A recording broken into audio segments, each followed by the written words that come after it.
আজকে আমি খুবই পাওয়ারফুল একটা বিষয় নিয়ে কথা বলবো, সেটা হচ্ছে যে ইমপ্যাক্ট। আমরা যদি আমাদের লাইফে ইমপ্যাক্ট ক্রিয়েট করতে চাই, তাহলে আমাদের ভিতরে হাইলি পজিটিভ এনার্জি থাকতে হবে।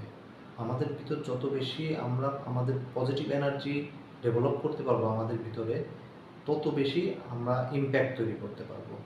আর আপনার ভিতরে যত বেশি হাইলি পজিটিভ এনার্জি থাকবে, তত বেশি আপনার ভিতরে ফ্রিকোয়েন্সি গ্রো করবে, এবং এই ফ্রিকোয়েন্সির মাধ্যমে আপনি যে কোনো পরিবেশে আপনি খুব সহজেই ইমপ্যাক্ট তৈরি করতে পারবেন। আপনার প্রত্যেকটা কথার মধ্যে অন্যরা সবাই একটা এনার্জি পাবে, কারণ এনার্জি এমন একটা জিনিস যেটা হচ্ছে যে অন্যর কাছে খুব সহজে ট্রান্সফর্ম হতে পারে, এটা কখনো ধ্বংস হয় না।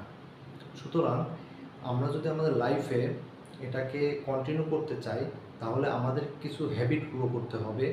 যে হ্যাবিটগুলো হতে হবে কনসিস্টেন্ট, মানে সেটা হচ্ছে যে সবসময় আমাদের কন্টিনিউয়াসলি মেনটেন করতে হবে।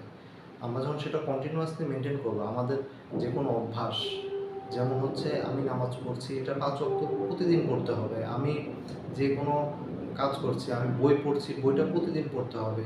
আমি এক্সারসাইজ করছি, আমার এক্সারসাইজটা প্রতিদিন করতে হবে। এই জিনিসগুলো যখন আপনি আপনার প্রতিদিন করবেন, তখন দেখবেন যে আপনার ভিতরে অটোমেটিক একটা হাই ফ্রিকোয়েন্সি এনার্জি কাজ করছে। তখন আপনি যে কোনো কাজ করতে গেলে আপনার ডিসিশন মেকিংটা অনেক ইজি হবে, এবং সেটার একটা প্রভাব আপনার চারপাশে পড়বে, এবং অটোমেটিকলি দেখবেন যে আপনি অনেক কাজ অনেক সোলফুলভাবে করতে পারতেছেন। আপনার আপনার ভিতরে ডিস্ট্রাকশন জিনিসটা কমে যাচ্ছে, আপনি সহজে বার্ন আউট হবেন না।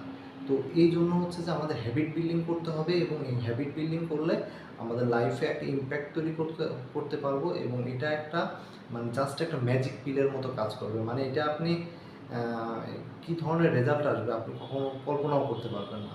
সুতরাং